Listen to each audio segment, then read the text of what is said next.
everyone. This is the last time I will be saying hello to you. It's kind of sad, but you're probably very happy. It is great to see everybody doing so well in the e-test now that it's finally been all sorted and everything. I check in on your scores to see how you're going, and I've been really happy that people seem to be doing quite well at this point. Keep up those people who haven't finished their e-test yet. You need to get onto it quickly. You don't want to miss out on that. It's been very, very interesting. I hope we all get to stay in touch after this, or I might see you in another unit. I'm back in teaching and learning in a digital world next semester, so I might see some of you there. I hope so. All right. And thank you for all the lovely feedback you've been giving. It's so good to get feedback. We've had some constructive criticism, which is fantastic because we want to keep improving this unit.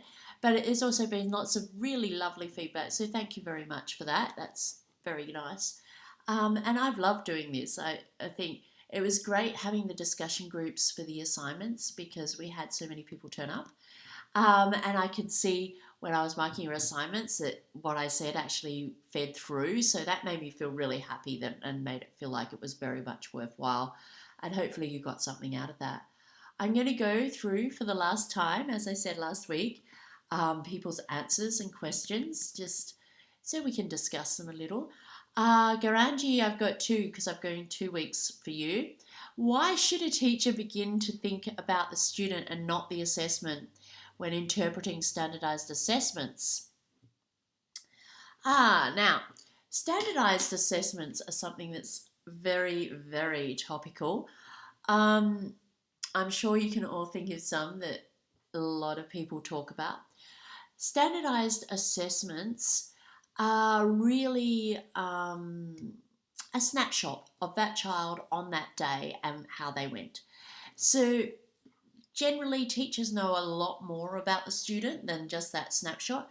That snapshot's great for comparing how all the other students went between each other on that day, at that time, in that moment, doing that test. And that's what it shows. It shows if everybody does the test at exactly the same time, it's the same test, we know how they went on that day. We don't have data on if they were sick, if they were tired, what was going on at home, if they felt like doing a test, which honestly with the Year 3 NAPLAN data has a huge impact on it because it's so variable. Often Year 3s, if they don't feel like doing something, they don't do it. So then they get 0. And that doesn't mean they can't do it. It just means that they didn't do it on that day at that time when they were told to. So standardized tests tell you about that moment. It's much better because if the teacher has their interpretation on it, because the teacher knows a lot more about how the child usually goes, what usually happens. They've got patterns of behaviour, they know their background and where all the behaviour comes from. So the government often says, and in many cases they often say, oh, well, standardised testing is more accurate because it takes away teacher bias. But often teachers aren't biased. Teachers know their students and they know what their students are capable of.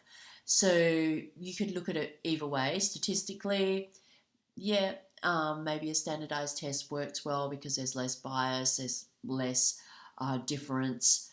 But if you're trying to teach children because you want them to develop as children, it's really important you know the context really well. So I think that covers that, and I think, Garaj, you pretty much said exactly the same thing. And it's about the teacher being professional and being viewed as a professional as to whether you take in their opinions and see their opinions as bias or not.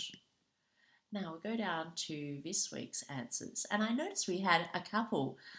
It's probably because it's the end of semester and people are starting to be less inundated with assignments, which is great. Always makes it easier to study if you don't have 10 million assignments going on at the same time. All right, so we've got Cameron. Should classroom participation be included in the assessment?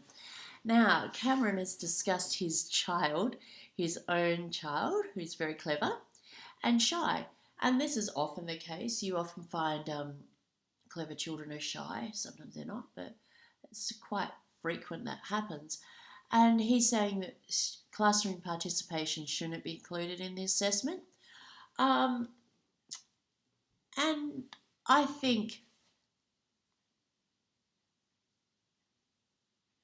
yeah, I think in many cases, classroom participation is really not just about answering questions. It's about being part of the class, about helping people when they need to be helped and things like that.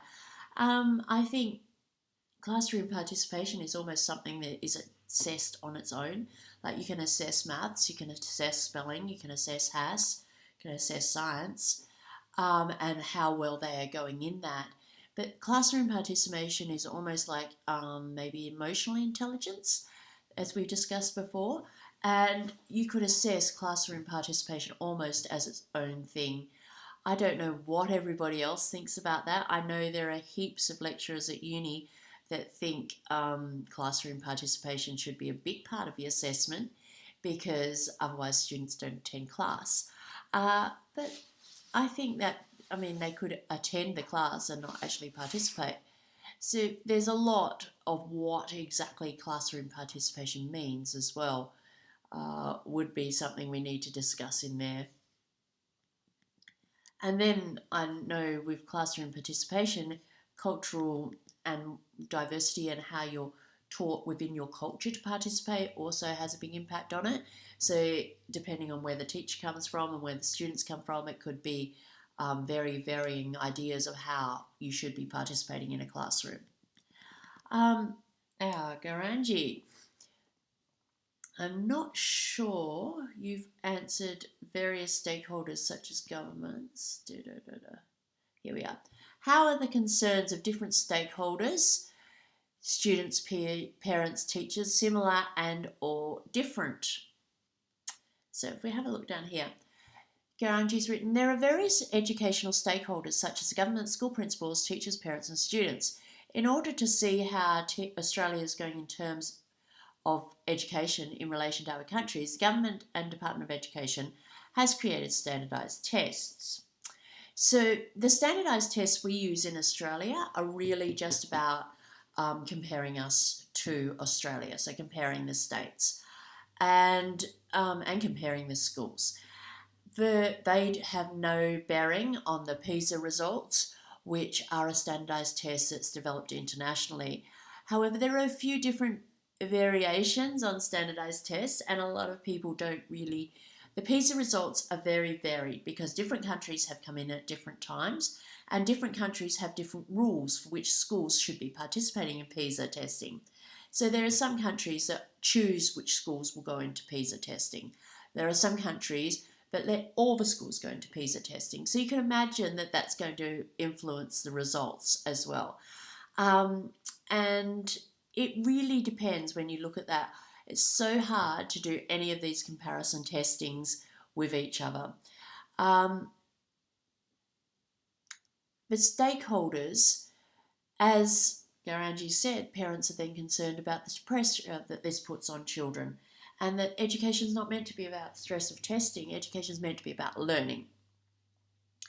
And then you've got teachers who worry about that they're being judged on it. You have the My School site where people are actually going to schools based on this data. So, there are so many stakeholders, and the testing does affect a lot of people. I think you've done a very thorough job there, Garanji, which is fantastic. Well done. And Garanji, I've just got to say, you have answered every week through the whole course. Congratulations. Cameron, you have also done a brilliant job of getting in there and participating. We've had so many people in this unit who have worked really, really hard, and I've been so proud of how you've gone. So I hope you keep up the effort. I hope you now know how to apply learning theory to pretty much any situation, and that it sort of underpins everything. So every other subject you're going to do from now on is pretty much underpinned by learning theory. So you know all this, you should do brilliantly. And I can't wait to see you all out being teachers in the classroom. And I'll chat to you hopefully again one day soon. All right. Well done and congratulations. Okay, bye.